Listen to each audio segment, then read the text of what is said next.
बहुत बेवकूफ हो तुम यूनुस। तुम्हारे काम भी तुम्हारी तरह घटिया हैं।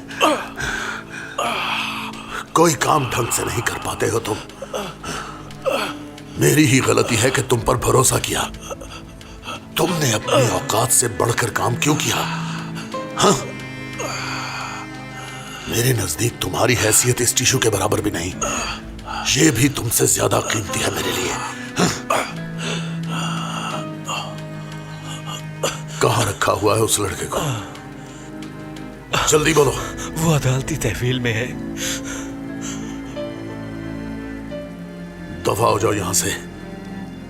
जब तक ये मनहूस शक्ल ठीक नहीं होती घर मत आना तुम।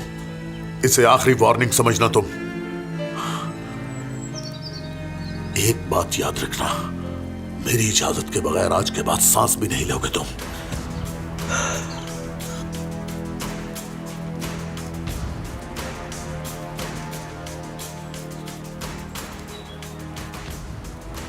बात सुनो, हवालात में एक जलमाज नामी बच्चा होगा। हमें उसे प्रोसिक्यूटर के सामने पेश होने से रोकना है। अपनी पूरी कोशिश करो।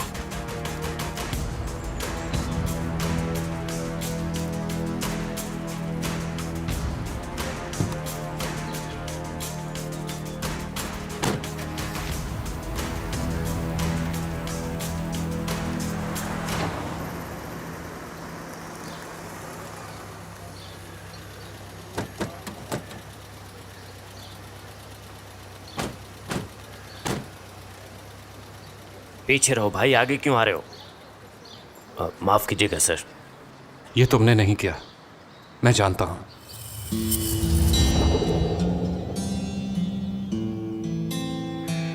मेरे भाई को छोड़ो।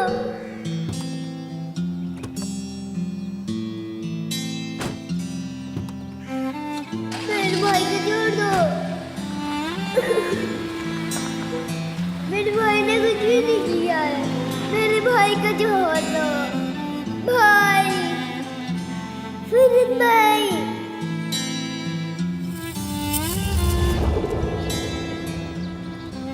यहाँ सब किस्मत के मारे हैं प्रोसिक्यूटर। हर किसी को कोई ना कोई परेशानी लाहक जरूर है। तुमने और नेमत इमरान ने बहुत सारे नाजायज काम किए हैं जिनका कोई सबूत नहीं, मगर इसका सबूत है। और क्या है वो? तुमने आसिल को कत्ल करने का ऑर्डर दिया। तुम्हारे पास इसका सबूत है क्या? यूं समझो मुझे पता है। मैं तुमसे दो बातें कहना चाहता हूं। हाँ कहो। मेरी गाड़ी का टायर दोबारा नहीं फटना चाहिए, वरना फाइन भरना पड़ेगा। और दूसरी बात?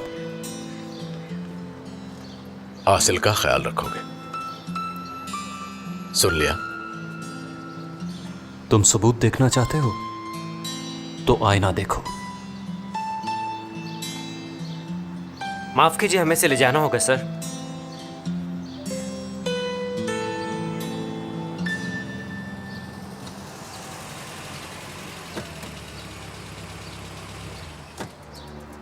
यासिर, फरहत कहाँ है? आसिल। कहाँ लेकर गए हैं उसे? उसे अंदर ले गए। यासिर, फरहत बेकसूर है। उसने तो मेरी जान बचाई है, तो फिर उसे यहाँ पर क्यों लेकर आए हैं?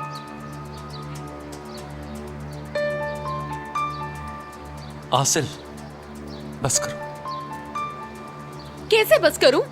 आपने फरहत को खामखा गिरफ्तार किया है और उसका कोई कसूर भी नहीं है। मेरी जान, बात सुनो। ये मामला अब खत्म हो चुका है, समझे तुम? ऐसे ही है ना सर? अदालत सबके साथ इंसाफ करेगी। जी बिल्कुल ऐसा ही होगा। सबके साथ इंसाफ होगा यहाँ, अगर हम अपने जज्बात बीच में नहीं लाएंगे। मैं आपको बार बार कह चुकी हूँ, फरहत ने कुछ भी नहीं किया, वो बेकसूर है। आप लोग गलत कर रहे हैं। आसिल, घर जाओ। यासिर, मैं कोर्ट जा रहा हूँ। देखो जो भी होगा तुम्हें बताऊंगा, ठीक है? ठीक है, मैं भी तुम्हारे साथ जाती हूँ। गुलशेर, तुम घर जाओ। सबको बता दो कि परेशानी की कोई बात नहीं है। मैं फरहत के पास जा रही हूँ, तुम जाओ।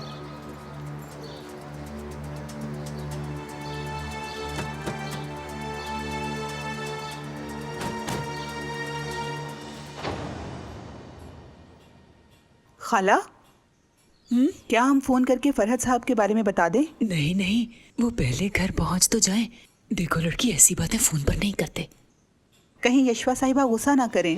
मेरे ख्याल से उन्हें बता देना चाहिए।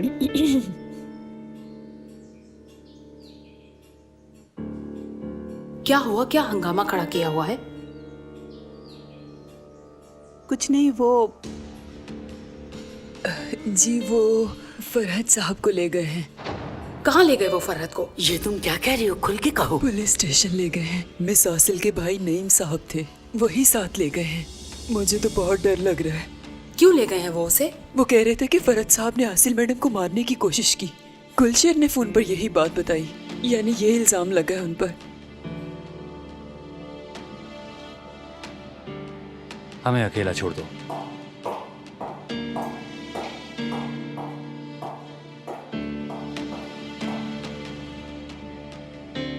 मैंने तुमसे कहा था ना फरहत कि मैं तुम्हें जेल में डालूंगा, मगर मैंने कभी यह नहीं सोचा था कि तुम आसिल के साथ ऐसा करोगे। पर मैं गलत निकला। हैरान किया तुमने। पर अब सब खत्म हो चुका है फरहत। पहला काम तुम्हें जेल में डालना था,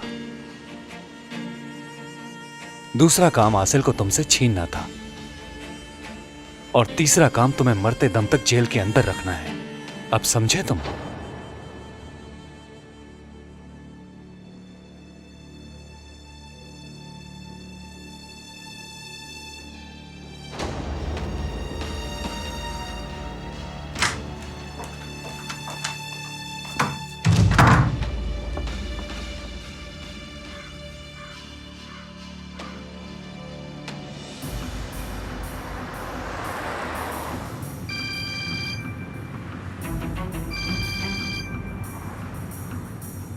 हाँ बोलो यशवा। वो फरहत को पुलिस स्टेशन ले गए हैं। क्या हो रहा है नेमत? मुझे तो ये तुम बता रही हो कि उसे पुलिस स्टेशन ले गए। लेकिन मुझे ऐसा नहीं लगता। किसी ने आसिल को कत्ल करने की कोशिश की और उसका इल्जाम फरहत पर लगा दिया गया। हर चीज तुम्हें मालूम है, तो ये बात क्यों नहीं? अगर मुझे पता होता तो मैं तुम्हें जरूर बताता यशवा। वो नहीं, मेरे बेटे को यहाँ से ले गया है। कह रहा था कि इसने मेरी बहन को मारने की कोशिश की है। नेमत, चाहे ये मामला जो भी है, फौरन मेरे बेटे को घर वापस लेकर आओ। अच्छा ठीक है। जिसने ये फरहत के साथ किया है मैं उसका पता चलाता हूँ। वो जल्द ही रिहा हो जाएगा। ऐसे ही होना चाहिए। खुदा न खास्ता कहीं तुम इसके जिम्मेदार ना निकलो, यही दुआ है मेरी।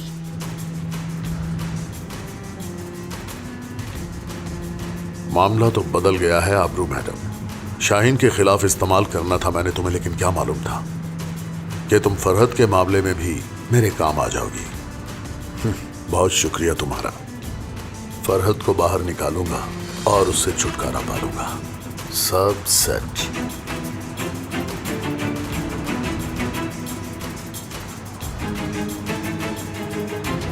जाओ पता चलाओ कि फरहत को किस जेल में डाला गया है। मैडम, ये कल प्रोसिक्यूशन से पता चल जाएगा। हाँ ठीक है, अब वक्त आ गया है।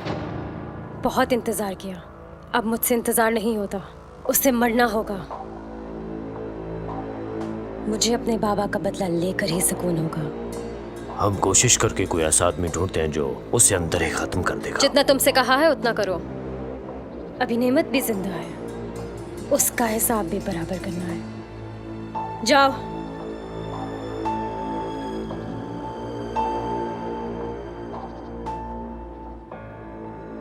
अब मजा आएगा। देखते जाओ फरहत, अब तुम्हारे साथ क्या होता है।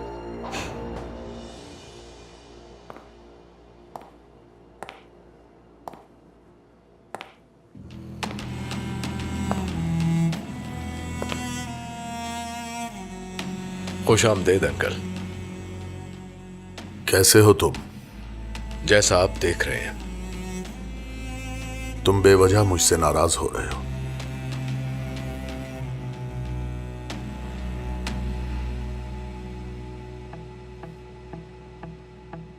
कैसा इल्जाम? तुम समझे कि मैं आसिल को मारना चाहता हूं, पर अब देखो शाहीन ने क्या किया। उन्होंने तुम्हें जाल में फंसाया। उसके आदमी तुम्हें हमेशा जेल में ही देखना चाहेंगे। मैंने आपको खबरदार किया था कि शाहीन के आदमी आप पर हमला करेंगे। मुझे यकीन है कि यह सब उन्होंने किया, और उनका मकसद हमें जेल भेजना नहीं बल्कि जान से मारना है। अब क्या हुआ अंकल? देर किस बात की है? क्या अब आप इस बात का इंतजार करेंगे कि वो हमें कब मारे? क्या कहा जा सकता है? शाहीन मरते वक्त क्या कह गया उन्हें? मगर जानता हूं तुम हमेशा की तरह मुझे ही मुजरिम समझोगे, लेकिन कोई बात नहीं बेटा, मैं तुम्हें यहां से निकलवा दूंगा। उसके बाद इस जुर्म की मुझे जो चाहे सजा दे लेना तुम। आबिद ने उस दिन मुझे एक कहानी सुनाई थी। मेरे लिए सबसे दिलचस्प उस कहानी का इख्तिताम था, और जानते हैं वो क्या था? उसने कहा यह जरूरी नहीं कि तुम्हारा दुश्मन ही तुम्हें तकलीफ पहुंचाए, ऐसा कोई दोस्त भी कर सकता है। ठीक कह रहा हूं ना मैं? हमारे साथ भी कुछ ऐसा ही हुआ है।